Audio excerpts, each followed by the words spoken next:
جی مفتی صاحب، ایک اور آپ سے جو بات ہوئی تھی کہ جو مذہب جو ہے اس میں جو سیاست اور مذہب جو ہے، بلکہ سیاست میں مذہب کو استعمال کیا جاتا ہے، تو بھی حال ہی میں ایک بات کی گئی جس میں سیاسی طور پہ تو اس پہ نہیں جانا چاہیے، لیکن جو سیاست دان ہیں ان کا علم ہوتا نہیں ہے، لیکن وہ اس طرح کی بات کہہ جاتے ہیں کہ جس سے جو ہے وہ گستاخی کا عنصر اس سے نکل سکتا ہے. جیسے کہ ابھی بات ہوئی کہ پہلے 5 سال جو ہے مدینہ میں جا کے جو مسلمانوں نے کچھ نہیں کر سکے وہاں پہ. تو یہ جو سیاست دان جو ہیں ان کو اس طرح کی باتیں جو ہیں ان سے گریز کرنا چاہیے. تو اس کے اوپر آپ کچھ فرما دیں کہ یہ اس طرح کی چیزیں جو ہیں، یہ کیونکہ آپ نے ابھی اکثر بیانات کے اندر جو ہے جھوٹی احادیث اور اس پہ بات کی ہے، تو یہ اس سے ایک طرح سے ریلیٹڈ کوشچن ہی ہے. خالد صاحب جو بات عرض کرنے جا رہے ہیں، بہت سے لوگوں کو تلخ محسوس ہوگی، لیکن پرواہ نہیں. اس پوری کائنات میں حق تعالی شانہ کے علاوہ، اللہ عز و جل رب العالمین کے علاوہ کسی سے کوئی بحث اور غرض نہیں. کوئی بگاڑے گا کیا اور بنائے گا کیا، لے گا کیا اور دے گا کیا، کچھ بھی نہیں سوائے اللہ کی ذات کے.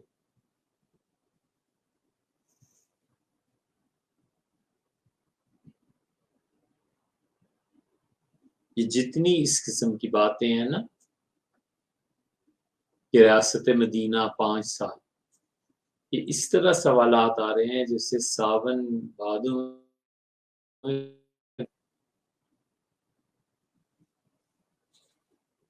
تو کسی کا خوف تھوڑا ہی ہے کہ ہم اس پہ بات نہ کریں، کسی کوئی لالچ تھوڑا ہی ہے کہ وہ ناراض ہو گیا تو کیا کر لے گا. یہ قطعاً جھوٹ ہے، یہ صاف جھوٹ ہے. جتنا تشدد ہوتا ہے مذہب کے نام پہ، اس کا فائدہ پہنچتا ہے سیکولر. مذہب کے نام پہ جتنا تشدد ہوگا، سیکولر سے فائدہ اٹھاتے ہیں. وہ کہتے ہیں یہ دیکھو، یہ دین ہے، یہ مار ہے، یہ لڑائی ہے، یہ قتل ہے، یہ غارت گری ہے، یہ خون بہہ رہا ہے، یہ اتنی شادیاں، یہ اس لیے مذہب کے نام پہ تشدد کرنا سیکولرزم کو فائدہ پہنچاتا ہے. اور حضرت رسالت مآب صلی اللہ علیہ وسلم پہ جھوٹ بولنا منکرین حدیث کو فائدہ پہنچاتا ہے.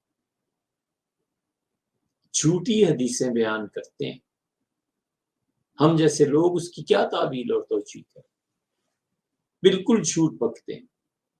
کل بات ہی نا ابو بکر رضی اللہ عنہ نے ٹاٹ پہنا، فرشتوں نے ٹاٹ کا لباس پہننا شروع کیا. سب ایک سے ایک بڑی گپ اور جھوٹ ہے. اب ہم سے کوئی جب پوچھتا ہے کہ کس طرح ٹاٹ پہننا اور کیا یہ چیزیں، کیا اسے بتائیں؟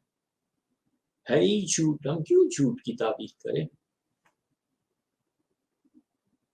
حضرت رسالت مآب صلی اللہ علیہ وسلم مدینہ منورہ میں پہلے 5 سال جو تھے، اس میں ریاست مدینہ کو بہت سی مشکلات کا سامنا کرنا پڑا. کوئی پوچھے کہ حضرت اب ہیں کون جو یہ بات کرتے ہیں؟ سیرت طیبہ آپ نے پڑھی کتنی ہے؟ یہ سٹیٹمنٹ اب دے کیسے سکتے ہیں؟ بالکل اسی طرح ہے جیسے میں اٹھ کے بولوں کہ کرکٹ پاکستان میں ایسا ہونا چاہیے اور فیوچر یہ ہونا چاہیے. بچے بھی ہنسے گیا تمہاری اوقات کیا، تم جاؤ اپنی کتابیں جو پڑھنا ہے پڑھو، کرکٹ سے تمہارا کیا تعلق؟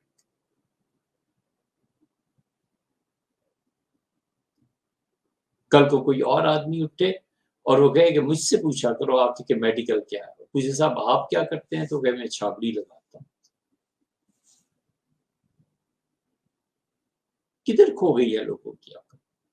حضرت رسالت مآب صلی اللہ علیہ وسلم نے مدینہ منورہ میں ریاست قائم کی تھی پہلے 5 سالے میں، اس لیے کہ یہ زوم ہے، اور مذہبی رہنماؤں نے انہیں یقین دلایا ہے کہ صلاح الدین ایوبی کے بعد آپ ہی پیدا ہوئے، اور آپ کے 5 سالہ دور میں جو تکالیف اور مصائب ہیں یہ عین سنت کے مطابق ہے. حضور صلی اللہ علیہ وسلم کو بھی یہی کیفیت پیش آئی تھی. اور پھر نبی کریم صلی اللہ علیہ وسلم بہت آسانی اور سکھ میں تھے، جو آخری مدینہ منورہ کے 5 سال تھے۔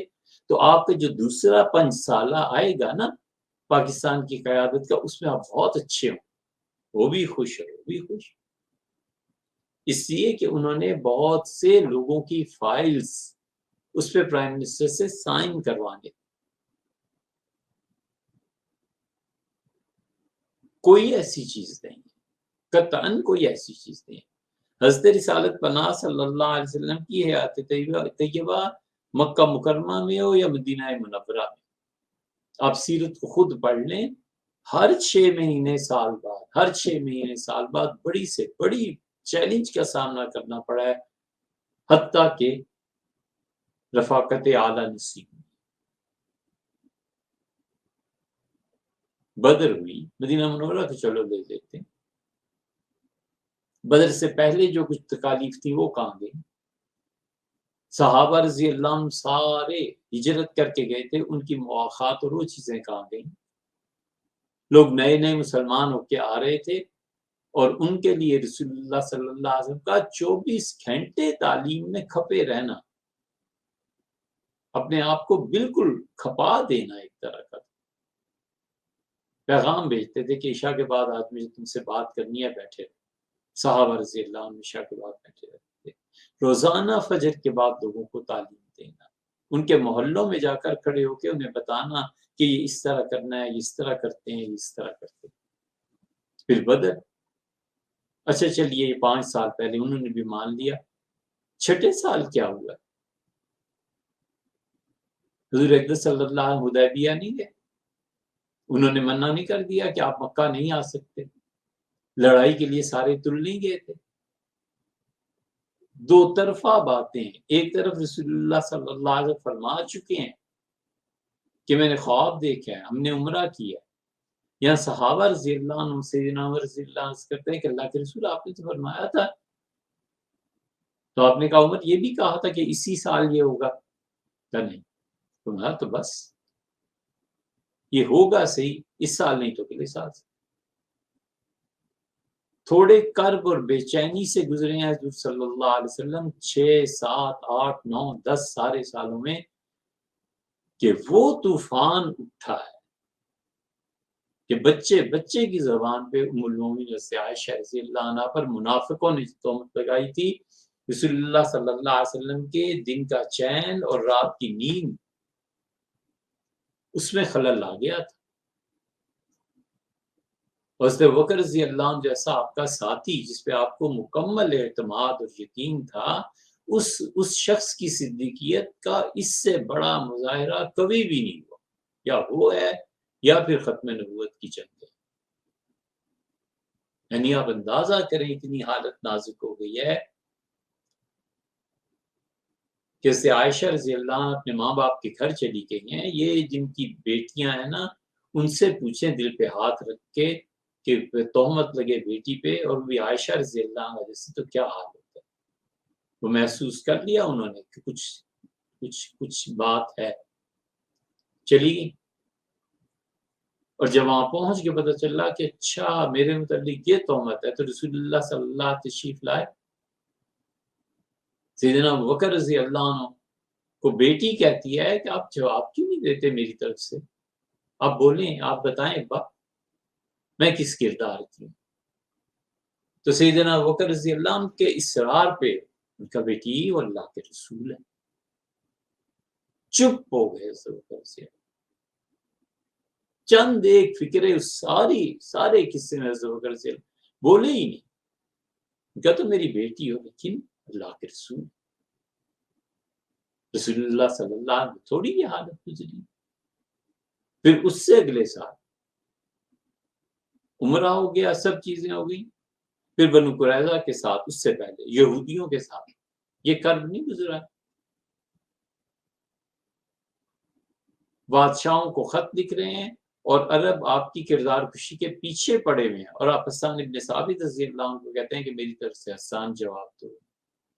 مکہ فتح ہو گیا، بظاہر مشکلات، کہاں مشکلات کا خاتمہ ہوا ہے، خیبر اس سے پہلے ہو گئی، غزوہ حنین کہاں گیا، طائف کا محاصرہ کہاں گیا، حتیٰ کہ وفات سے پہلے خبر ملی ہے کہ عیسائیوں نے اس طرح حملے کا غزوہ تبوک اور پھر وفات سے پہلے بھی ایک لشکر کو روانہ کیا ہے. کہاں حضور صلی اللہ علیہ وسلم پر کوئی سال کوئی 6 مہینے ایسے گزرے ہوں جب سکھ اور چین ہوا. ایسے نہیں ہوا. ساری زندگی ان کی جدوجہد میں گزری ہے, ساری زندگی ان کی اس میں گزری ہے کہ خدا کا دین قائم. یہ اب کسی نے پڑھا دیا ہوگا. ہم جانتے ہیں جو مذہبی قیادت ان کے ساتھ ہے وہ خود ان الفاظ کا اللہ کو ہم نے جواب دینا ہے. اس ذمہ داری کے احساس کہتے ہیں ٹاپ کے جھوٹے ہیں حضور صلی اللہ علیہ وسلم کے بارے میں. کوئی شرم حیا کوئی رکاوٹ نہیں ہے. پڑھنا تو ہے نہیں نا, اس لیے کہ پیری مریدی سے فرصت ملے تو پھر نا, خوش آمدیوں سے فرصت ملے تو کوئی پڑھے کہ نا. اس مذہبی قیادت کا یہ حال ہے کہ وہ جھوٹ بولتے ہیں, بکتے ہیں حضور اقدس صلی اللہ علیہ وسلم پہ. اس سے فائدہ ہوتا ہے منکرین حدیث کو. منکرین حدیث سے جب بات کرنی پڑتی ہے تو کہتے ہیں یہ بھی روایت ہے, یہ بھی روایت ہے, یہ بھی. ہم کہتے ہیں یار یہ جھوٹ ہے. کہتے ہیں تم جانو تمہارے کام. اس مذہبی قیادت نے کہا کہ حضور صلی اللہ علیہ وسلم پہلا 5 سال. آپ اتنی موٹی سی بات پوچھیں کسی سے کہ اس زمانے میں بھی 5 سالہ دور ہوا کرتے, اس زمانے میں بھی 5 سالہ بجٹ پیش ہوا کرتے تھے, 5 سالہ پلان ہوا کرتا تھا. کچھ بھی نہیں, سب جھوٹ کا بلندہ. سیاست میں جو کرتے ہیں کریں, ان کی مرضی, ہمیں کیا اس سے ہم متاثر ہو نہ ہو ملکی حالات. لیکن یہ نہیں ہونا چاہیے کہ رسول اللہ صلی اللہ علیہ وسلم پر جھوٹ. غالباً امام بخاری رحمۃ اللہ نے خواب دیکھا تھا, غالباً یا ایک اور بڑے محدث سے انہوں نے دیکھا تھا کہ رسول اللہ صلی اللہ علیہ وسلم کی جسد اطہر سے وہ پنکھا جھل رہے ہیں, مکھیاں اڑا رہے ہیں. تو انہوں نے اس کی تعبیر پوچھی. انہوں نے کہا اللہ تعالیٰ تمہیں اس مقام تک لے جائے گا کہ تم رسول اللہ صلی اللہ علیہ وسلم پر جو لوگ جھوٹ بولیں گے ان کے جھوٹ کو ہٹاؤ گے. ہمیں صرف اور صرف رسول اللہ صلی اللہ علیہ وسلم پہ غیرت آتی ہے. جو نہیں کہا نہیں کہا, نہ کہیں کہ انہوں نے کہا, بس اتنی سی بات, اور کچھ نہیں. ڈالر کہاں جا رہا ہے تو فلاں کہاں, ہمیں کیا پتا یار, کریں جو کچھ بھی کرنا ہے. صرف اتنی درخواست ہے حضور اقدس صلی اللہ علیہ وسلم جھوٹ نہ بولے, لوگوں کو مذہب کے نام پہ دھوکہ نہ دے. یہی وہ چیز جنہوں نے اکبر بادشاہ کو یقین دلایا تھا کہ 1000 سال پورے ہو گئے ہیں, 1000 سال کے بعد تبدیلی آئے گی, اور اب جو امت جس نہج پہ آئندہ 1000 سال تک چلے گی, اکبر بادشاہ کو یقین دلایا کہ آپ ہی ہیں, آپ کا نام کتابوں میں آیا. اب اس دین میں تغیرات کو پیدا کریں. تو اکبر بادشاہ اسی نالائق مذہبی قیادت سے بگڑا تھا. حتیٰ کہ حضرت مجدد الفسانی رحمۃ اللہ علیہ نے مکتوبات شریف میں لکھا ہے کہ اکبر کی گمراہی میں پورا کردار ان اس زمانے کے برے مولویوں کا, علماء سو کا, جا کے پٹیاں پڑھاتے ہیں. کیا آپ اس اعتبار سے اتباع سنت میں, اس اعتبار سے تو اکبر بادشاہ جو ہمیشہ جمعرات کو پوری رات گزارتا تھا علم کی مجالس میں, علماء بیٹھتے تھے, باتیں کرتا تھا, گفتگو کرتا تھا, یہ جدوجہد شروع ہوئی کہ میں بادشاہ کے زیادہ قریب بیٹھوں. دوسرے مولوی نے کہا میں زیادہ قریب بیٹھوں, تیسرے نے کہا میں زیادہ. اکبر بادشاہ جب فجر جمعے کی اس کے بعد مجلس برخاست ہوتی تھی تو علماء کے جوتے سیدھے کرتا تھا.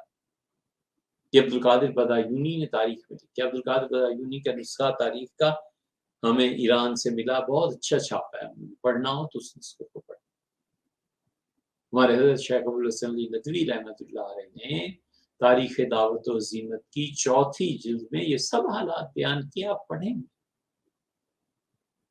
اور پھر وہ دن بھی آیا جو اکبر بادشاہ جوتے جن کے سیدھا کرتے تھے, ایسی بحث اور شور اور پکار بلند ہوا کہ اکبر نے کہا یہ میرے سامنے یہ سب کچھ کیا ہو, یعنی جن لوگوں کو بولنے تک کی تمیز نہیں ہے, یہ ایسی باتیں.